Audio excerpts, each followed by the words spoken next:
Silakan, I am yours. Halo? Halo, Ya, silakan. Ada yang mau kamu tanyakan? eh aku mau tanya Kak tentang bahasa roh.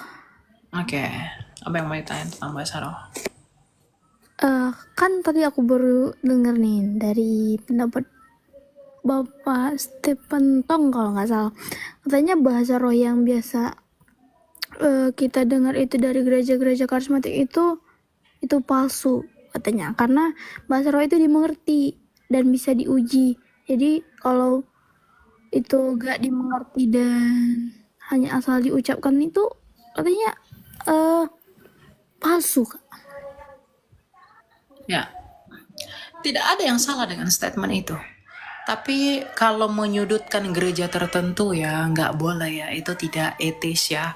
Tapi pernyataan yang mengatakan bahwa bahasa roh itu dapat dimengerti dan dapat diuji itu benar. Kenapa saya katakan begitu? Karena bahasa roh itu punya dua pengertian. Ada dalam pengertian senolalia bahasa asing yang ada di dalam Kisah Rasul 2, ada dalam pengertian glossolalia bahasa lidah. Ya, jadi senolalia itu bahasa asing seperti dalam Kisah Rasul 2, ketika rasul-rasul itu kepenuhan Roh Kudus pada hari Pentakosta dengan lidah-lidah api di atas kepala mereka. Itu mereka berbahasa bahasa yang mereka belum pernah pelajari. Jadi orang-orang yang memiliki bahasa itu mengerti apa yang mereka sampaikan. Padahal mereka tidak pernah belajar bahasa yang mereka ucapkan itu. Tujuannya apa? Menginjili, memberitakan berita Injil. Jadi tujuan bahasa roh itu dengar, menginjili. Karena Tuhan Yesus berkata begini, kalau roh yang keluar dari Bapa yang kuutus penolong itu datang kepadamu, ia akan bersaksi tentang aku. Nah, Roh Kudus itu tugasnya menginjili, mendorong orang untuk datang kepada Injil. Nah, bagaimana mungkin Roh Kudus menginjili kalau kesaksiannya tidak dimengerti? Memang betul harus dimengerti. Tapi kan Kak, di dalam 1 Korintus 14 ayat 2 dikatakan, siapa yang berkata-kata dengan bahasa roh, tidak berkata-kata kepada manusia tetapi kepada Allah. Sebab tidak ada seorang pun yang mengerti bahasanya. Oleh roh ia mengucapkan hal-hal yang rahasia. Betul, tetapi jangan lupa, dalam 1 Korintus um, 14 ya, coba saya buka. Dalam 1 Korintus 14 ayat 13, karena itu siapa-siapa yang berkata-kata dengan bahasa roh, ia harus berdoa supaya kepadanya diberikan juga karunia untuk menafsirkannya. Lalu yang paling penting itu di dalam 1 Korintus 14 ayat 19. Tetapi dalam pertemuan jemaat, aku lebih suka mengucapkan 5 kata yang dapat dimengerti untuk mengajar orang yang lain juga, daripada beribu-ribu dengan bahasa roh. Jadi, kamu boleh nggak berbahasa roh? Boleh. Tapi bahasa roh itu harus teratur. Dan harus ada yang menafsirkannya. Agar apa? Agar jemaat dibangun oleh kesaksian roh itu. Kalau kamu dalam pertemuan jemaat berbahasa roh lalu tidak ada yang mengerti, untuk apa bahasa rohmu itu? Bukankah bahasa roh itu karunia roh untuk menginjili? Makanya karunia Roh Kudus itu mengajar, bernubuat, berbahasa roh, itu untuk tujuan penginjilan. Orang mengajar tujuan menginjil, orang bernubuat tujuan menginjil, orang berbahasa roh untuk menginjil. Kalau kamu berbahasa roh, lalu tidak ada yang menafsirkan bahasa rohmu itu, siapa yang akan terinjili dari bahasamu itu? Ya, jadi kalau ada yang mengatakan mari berbahasa roh rame-rame, mari bersama-sama berbahasa roh, itu salah itu. Lalu ada orang bahasa roh kejang-kejang, lalu melompat sana, ribut. Roh Kudus itu memberi penguasaan diri. Bukankah buah roh adalah penguasaan diri? Nah, kalau buah roh penguasaan diri, lalu kamu mengaku dihinggapi Roh Kudus, tapi kamu lompat sana, lompat sini, tidak bisa menguasai diri. Roh apakah itu? Roh dari mana itu? Ya, jadi nggak ada orang dipenuhi roh itu mengalami hal-hal yang seperti itu. Tenang, Roh Kudus itu tuh menginsafkan kita, menyadarkan, memurnikan pikiran.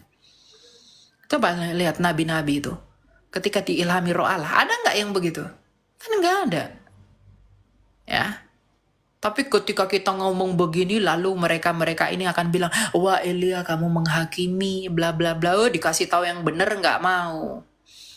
Tiba ngomong begini dicap menghakimi, bukan menghakimi, memang demikian adanya.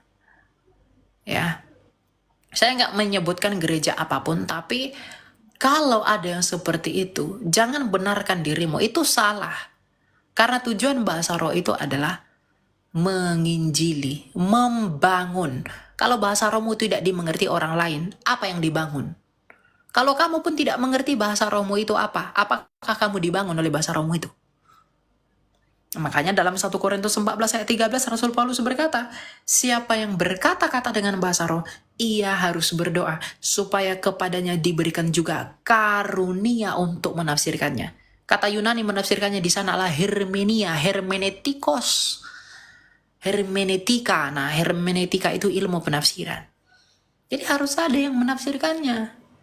Agar jemaat dibangun, agar kamu dibangun. Enggak asal ceplos-ceplos begitu aja, tidak ada arti. Itu esensi bahasa roh. Jadi ngerti dulu tujuannya apa. Jangan asal spiritnya ada, semangatnya ada, tapi melenceng ke sana kemari, ya nggak boleh. Ya, jadi begitu ya. Saya tidak membenarkan Stephen Tong dalam apa mungkin dalam tanda kutip rasa skeptisnya dia kepada gereja lain, tapi saya setuju dengan pendapatnya bahwa bahasa roh itu memang harus dimengerti dan bisa dikontrol. Ya, saya bisa diuji. Ya, saya sepakat dengan itu. Gitu.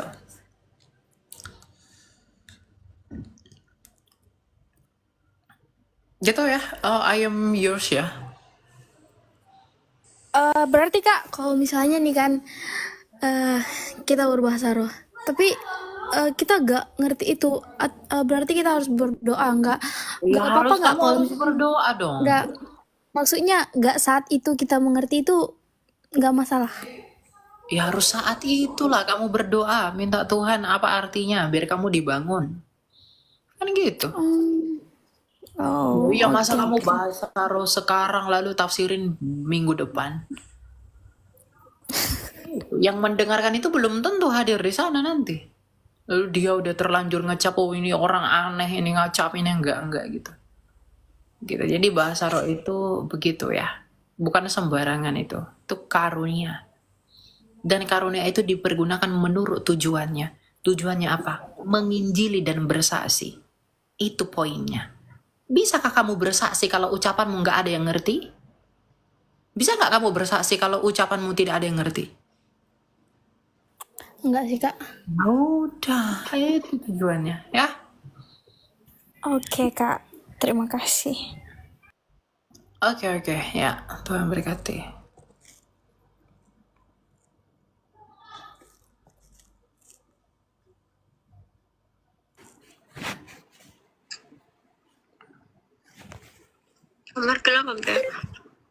Ya, silakan. Ada yang mau kamu tanya? Halo, ini siapa ya?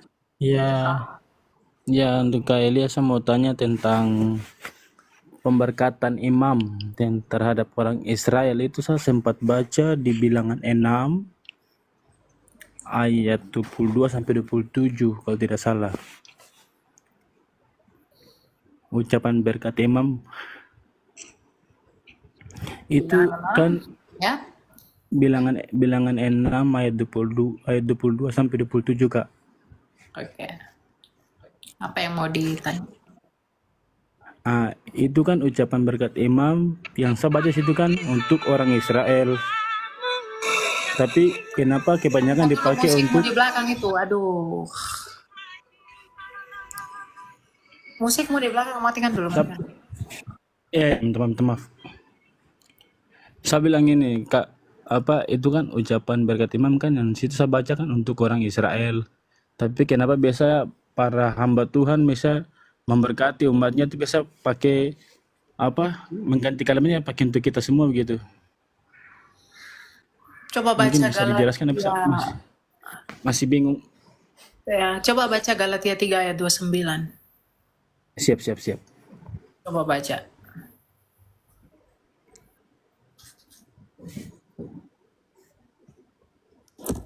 Galat Galatia 3 ayat 29 kamu baca.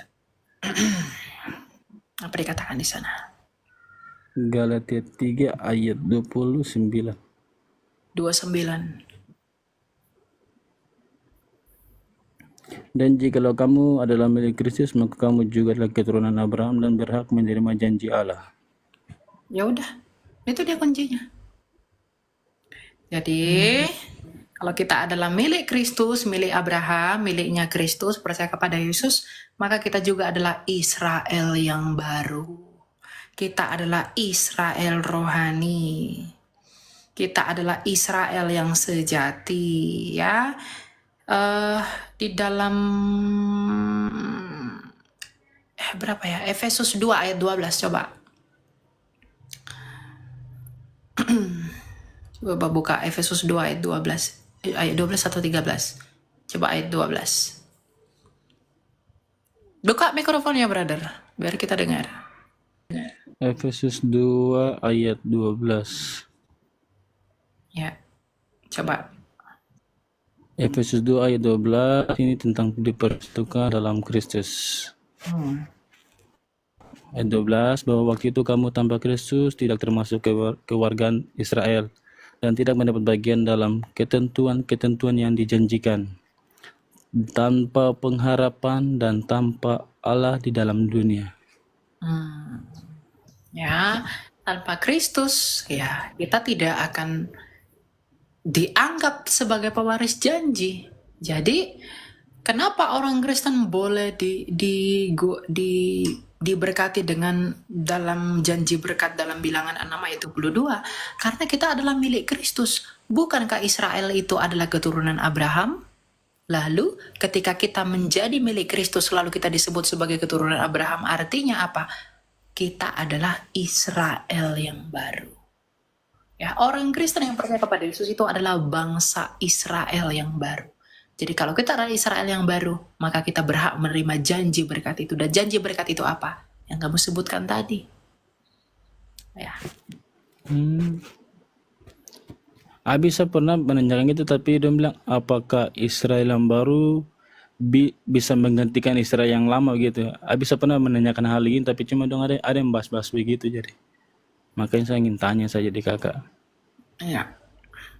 Bukan masalah Israel baru, Israel lama. Sebenarnya masalah itu yang sejati atau enggak. Yang sejati itu pasti percaya kepada Yesus. Kenapa? Karena yang dijanjikan kepada Abraham itu adalah berkat. Berkat. Kan Tuhan berkata apa? Olehmu seluruh bangsa, seluruh manusia di muka bumi akan beroleh berkat. Olehmu, keturunanmu. Dan Yesus adalah keturunan Abraham. Dan olehnya seluruh dunia ini memperoleh berkat. Berkat apa? Berkat keselamatan. Nah, kalau Abraham ini yang memperanakan Israel, maka kita yang masuk kepada Kristus adalah Israel yang sejati. Gitu. Jadi bukan masalah lama sama baru, tapi yang sejati dan tidak sejati. Israel sekarang bahasa Israel sekarang itu bahasa kawi-kawi. Kalau kita yang percaya kepada Kristus itu yang sejati. Karena kepercayaan kita kepada Kristus itu mendatangkan kesetiaan itu loh. Kesetiaan apa? Kesetiaan dan konsistensi janji. Coba kepada bangsa Israel. Israel sekarang coba kamu lihat. Ya, di mana penggenapan janji Allah kepada Abraham yang oleh keturunannya itu dunia mendapat berkat? Nggak ada. Tapi kita nih, Yesus. Oleh karena Yesus yang adalah seorang Yahudi, maka seluruh dunia mendapat berkat. Apa itu? Keselamatan yang percaya kepada dia. Yohanes 3 ayat 16. Berarti itu janjinya. Ya kan? Bukan yang lain-lain gitu. Jadi ketika kamu percaya kepada Kristus, kamu adalah Israel yang sejati. Karena di dalam Kristus dan oleh karena belas kasihnya di dalam dia, kamu diperhitungkan sebagai keturunan Abraham dan menjadi pewaris janji Allah. Janji Allah itu apa? Berkat keselamatan. Itu yang dia janjikan sejak semula. Makanya dalam Kejadian itu ada proto evangelion yang adalah janji mengenai Mesias yang akan datang. Nah, itulah Yesus, keturunan perempuan ini akan meremuk, keturunan perempuan ini akan meremukkan kepalamu dan engkau akan meremukkan tumitnya. Keturunan perempuan siapa? Yesus, hanya keturunan perempuan. Nah, ternyata iblis itu meremukkan tumit Yesus dengan apa? Menyalibkannya. Tetapi Yesus meremukkan kepala iblis dengan apa? Bangkit dari kematian itu. Gitu. Ya. Amin. Oke, kita lanjut Terima ya. kasih Kakak. Oke.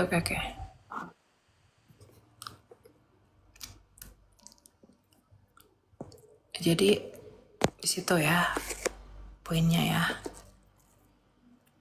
Jadi kita ini adalah Oh my God, akhirnya aku gabung ke Kak Elia. Halo Kak Elia. halo, silakan brother. Sebelumnya aku seorang Katolik ya Kak. Aku cuman mau nanya tentang yang kemarin aku sempat tanyain mungkin atau mungkin aku nggak berharap pasti ya Kakak membaca itu. Cuman aku kebingungan tentang Summa Contra Gentiles ya, tentang keeksistensian Tuhan gitu. Dari pandangan Kakak sendiri sebagai dari pandangan Kakak sendiri sebagai kita pengikut Kristus, sebenarnya Summa Contra Gentiles itu tuh sebenarnya ngebahas apa sih Kak? Karena aku sendiri yang Katolik tuh bingung gitu loh. Ini maksudnya gimana ya gitu. Karena nggak mengartikan kata-kata teologi itu tuh aku kurang nyampe gitu loh otaknya. Itu kan bukunya siapa ya? Bukunya Santo Thomas Aquinas Kak. ya. Coba kita buka ya di dalam. Yang kamu tanya itu apanya dari buku ini yang mau kamu tanya? Aku kurang mengerti ya Kak, yang ya, dalam buku itu kan di buku Summa Contra Gentiles itu kan mengenai keberadaan Tuhan gitu ya, karena ada kata kontra gitu, ada perdebatan tentang keeksistensian ataupun keilahian Tuhan gitu. Aku cuma nanya sebenarnya karena aku kurang memahami kata-kata teologi yang ada di dalam, sebenarnya itu tentang apa sih Kak Summa Contra Gentiles itu? Oke. Jadi ini kan dari Katolik ya. Nah, dan Katolik itu kental sekali dengan yang disebut dengan filsafat ya. Dan memang Thomas Aquinas ini adalah orang yang sangat bisa dikatakan dikagumi ya secara dalam hal melahirkan ide-idenya yang filsafati ya. Nah, berbicara mengenai apa ya? Bukunya siapa? Si Thomas Aquinas ini. Bentar ya, saya buka ininya dulu. Tentang sumanya ya. Saya tidak bisa jelaskan panjang soalnya tentang buku ini karena saya tidak terlalu tertarik dengan Thomas Aquinas. Sebenarnya ya kalau saya ya. Tapi saya bantu kamu untuk melihat ya. Nah, kita buka di sini. Summa Contra Gentiles atau dikenal sebagai Liber de Veritate Catholicae Fidei contra Errores Infidelium. Ini buku tentang kebenaran iman Katolik terhadap kekeliruan orang-orang gentil. Gentil itu artinya apa? Kan kafir. Nah, dan itu adalah buku dari Santo Thomas Aquinas dari karya-karyanya dia. Dan dikatakan begini, buku ini itu ditulis oleh Santo Aquinas itu untuk para apa sih namanya, misionaris Kristen, untuk menjelaskan agama Kristen dan mempertahankan poin-poin doktrinnya yang berbeda dengan keyakinan apa? Islam dan Yudaisme. Jadi singkatnya gitu brother. Buku Summa Contra Gentiles ini adalah pembelaan dari si Thomas Aquinas tentang keunikan iman Kristen yang sama sekali berbeda dengan iman Islam dan juga iman Yahudi. Jadi poinnya di situ. Dan Thomas Aquinas sebagai orang yang sangat luar biasa dalam hal yang filsafat-filsafatnya itu. Nah, dia menuangkan tuh ide-idenya di dalam buku ini untuk melindungi sebenarnya secara khusus iman kekatolikan, karena Thomas Aquinas dari gereja Katolik, dia melindungi iman Kristen yang Katolik itu dan membuatnya lebih unik daripada iman Islam dan iman orang Yahudi yang adalah Yudaisme. Jadi tujuan penulisan itu oleh Santo Thomas Aquinas adalah untuk menunjukkan keberadaan iman Kristen yang sangat berbeda dan begitu unik daripada iman Islam dan juga iman Yudaisme. Dan tentu dengan cara berpikirnya dia tuh, filsafatnya kuat sekali di dalam gitu. Jadi itu tujuannya. Oke Kak, mungkin aku nanya satu pertanyaan lagi boleh nggak Kak? Iya. Ini Apa? mungkin pertanyaan yang basic ya Kak. Saya sebagai seorang pengikut Kristus, kadang sedikit memiliki kontra dengan para agnostik ya, para sesama pengikut Kristus dari aliran-aliran Protestan yang saya kurang ketahui, dan saya sebenarnya agak kesulitan ya mengkanter para agnostik, tapi mereka masih bertahan sebagai Kristen secara identitas, surat menyurat dan administrasi gitu Kak. Nah, aku cuman pengen tips ya Kak, karena aku sering kali ngebawa hal-hal teologi ke teman-teman yang agnostik untuk melakukan pembelaan iman juga ya, untuk mempertahankan eksistensi juga ya.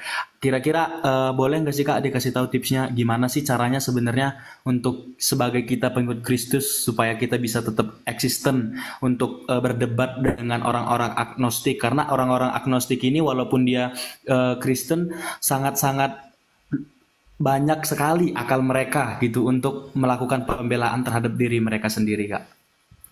Iya.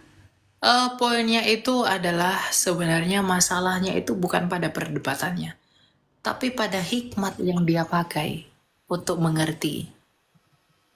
Karena begini, brother, percaya Yesus, mempercayai Yesus, atau tidak percaya Yesus itu bukan tentang how smart you are, atau how rich you are, ya, atau mungkin seberapa terkenalnya kamu, how popular you are.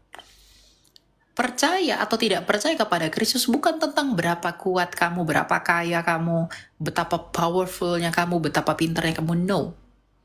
Tapi tentang ini, kerendahan hati. Ya. Kamu berdebat dalam Titus 3 ayat 10 dikatakan, kalau 1-2 orang kamu nasihati dan mereka tidak mau berubah, tinggalkan mereka. Jadi kamu jangan habis waktumu berdebat-berdebat. Kebenaran adalah kebenaran, dan itu harus dinyatakan. Mereka tolak itu urusan mereka.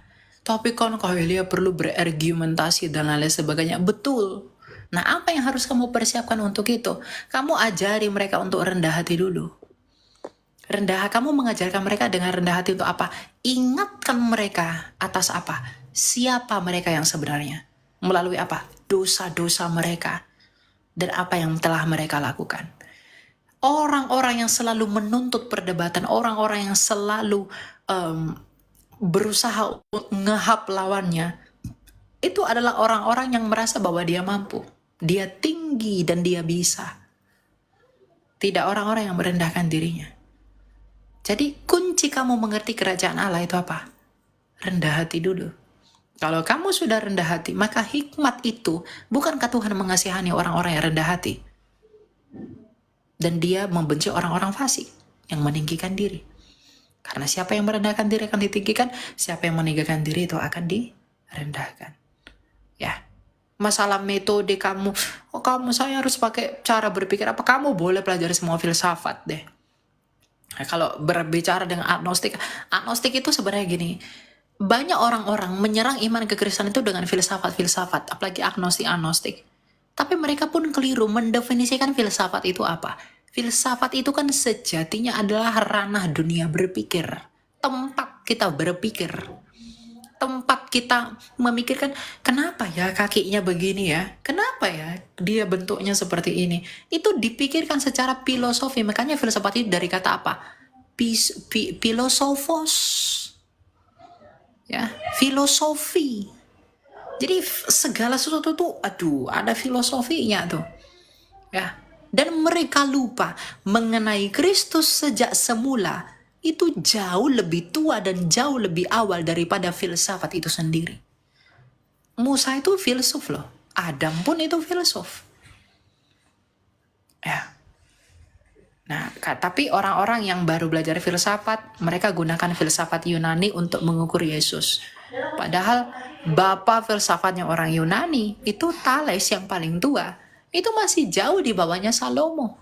Sedangkan Salomo sudah punya hikmah, sudah punya hikmat. Makanya filsafat Yahudi itu adalah filsafat yang tertua di dunia. Berarti filsafat buku kitab kebijaksanaan Salomo itu Kak bisa dikategorikan sebagai salah satu filsafat juga Kak ya? Betul, ya, filsafat. Ya, janganlah kamu kan dikatakan di dalam Alkitab ya. Bentar ya. Kita buka ayatnya ya. Di dalam Kolose 2 ayat 8 dikatakan begini. Hati-hatilah supaya jangan ada yang menawan kamu dengan filsafatnya yang kosong dan palsu menurut ajaran turun-temurun dan roh-roh dunia, tetapi tidak menurut Kristus. Jadi kamu itu harus mempersenjatai dirimu itu dengan filsafat Kristus. Jadi berapa Kak? Saya pengen catat Kak. Kolose 2 ayat 8. Oke Kak, lanjut Kak. Ya, jadi itu bukan tentang kamu debat-debat itu tuh nggak cari menang, nggak cari kalah, nggak, bukan untuk itu. Kalau Kristen ya, kalau orang yang egois itu biasanya cari menang, cari kalah, cari pengakuan, enggak. Kita itu hanya memberitakan yang udah benar. Ya ini sudah benar.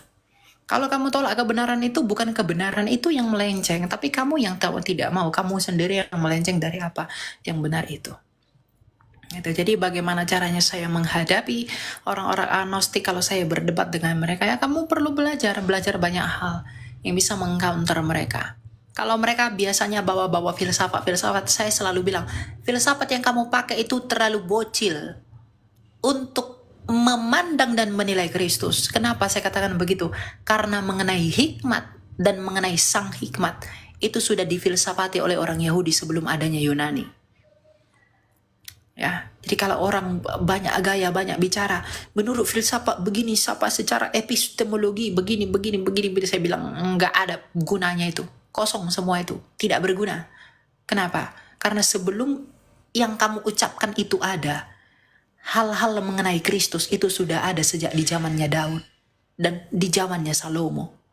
Dan Salomo itu di dalam Amsal itu berbicara mengenai hokmah, sang hokmah yang dikatakan Kanani memiliki aku. Ya, jadi kalau orang menyerang-nyerang iman Kristen dengan filsafat, saya tidak tertarik. Kenapa? Filsafatmu itu terlalu anak-anak untuk memandang Kristus.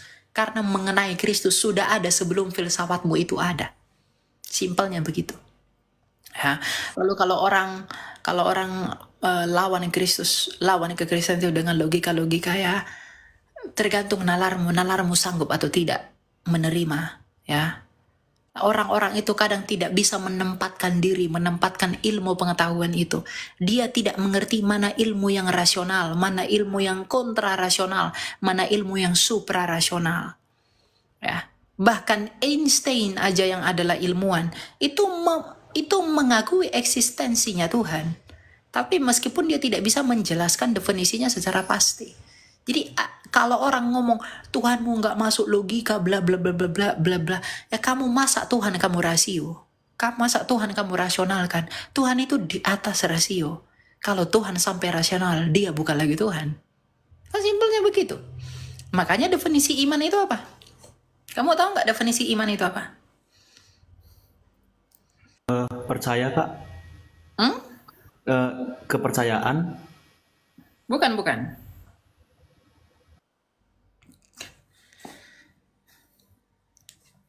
Iman itu dalam Ibrani 11 ayat 1. Iman adalah dasar dari segala sesuatu yang kita harapkan dan bukti dari segala sesuatu yang tidak kita lihat. Iman itu bukti, brother. Bukti dari apa yang tidak kita lihat. Dan dasar dari segala sesuatu yang kita harapkan. Ya. Jadi Itu iman, makanya dikatakan begini, sebab oleh imanlah telah diberikan kesaksian kepada nenek moyang kita, karena iman kita mengerti bahwa alam semesta telah dijadikan oleh firman Allah, sehingga apa yang kita lihat telah terjadi dari apa yang tidak kita lihat. Ketika Yesaya itu mengatakan bumi ini bulat dalam Yesaya 40, apakah sudah ada alat untuk mengukur bumi ini bulat waktu itu? Saya tanya kamu, apakah sudah ada alat digunakan Yesaya untuk mengatakan bumi ini bulat waktu itu? Belum sih kayaknya Kak. Tapi oleh iman, dia berpengharapan bahwa bumi itu bulat, dan sekarang dibuktikan bahwa bumi itu bulat. Jadi kalau ada orang tanya, Kristen belum bisa dipastikan dan dibuktikan secara sains, bukan tidak bisa dipastikan, tapi belum. Semua itu ada waktunya untuk mengetahui. Karena ilmu pengetahuan pun terbatas untuk membuktikan apa yang ada di dalam kitab suci. Ya. Jadi kalau ada orang bilang, firman Tuhan dalam Alkitab itu belum bisa dibuktikan secara sains, bukan tidak bisa. Gitu. Jadi dari hal-hal apapun sebenarnya mereka itu serang iman Kristen tidak ada yang unggul. Berarti Alkitab ini sebenarnya apa Kak ya? Saya sedikit sebagai suatu misteri yang sangat-sangat susah buat dinalarkan manusia gitu Kak ya. Ya oleh itu tadi kuncinya itu, iman itu apa yang diperkatakan Alkitab itu kita imani bro. Pembuktiannya nanti ke depan. Sama seperti di zaman Yesaya, oh gila kok Yesaya, kok bilang bumi ini bulat, datar kok kulihatnya, aku nggak berputar-putar kok di sini, kata orang-orang pasti. Ketika Tuhan bertakhta di atas bulatan bumi, orang-orang pasti mikir, karena mereka dulu itu ke geosentris yang bukan heliosentris. Nggak ada kurang-kurangnya si Yesaya ini ya, dibilangnya bumi bulat, padahal datar-datar ajanya. Tapi sekarang telah dibuktikan bumi bulat. Artinya apa? Imannya si Yesaya itu menjadi dasar pengharapannya. Dan iman itu menjadi bukti apa yang enggak dia lihat. Imannya mengatakan bumi itu bulat, tetapi dia belum melihat bumi itu bulat, tetapi itu benar. Paham nggak maksud saya? Paham nggak? Paham. Nah, itu tidak dimengerti agnostik. Mereka nggak punya iman kok. Mereka nggak paham. Kebanyakan mereka cuman pakai para filsafat-filsafat yang baru lahir 1000 atau ratusan yang kemarin tuh. Anak-anak itu yang dipakainya. Mereka selalu bahasanya sok-sok ribet lah, sok-sok apa, biar kelihatan eksklusif apa segala macam. Padahal esensi itu nol. Karena sebelum Thales, bapak filsuf Yunani yang paling tua itu Thales, itu abad ke-6 sebelum Masehi. Sebelum dia ada, Salomo sudah berfilsafat. Daud sudah berfilsafat. Musa pun sudah berfilsafat. Ya. Jadi kalau ada orang ngomong filsafat kepada Kristen, lalu serang orang Kristen yang filsafat. Selalu kasihan melihat orang-orang begitu. Gitu ya. Oke Kak, terima kasih ya Kak. Oke, ya. Oke Kak. Yuk, Tuhan berkati.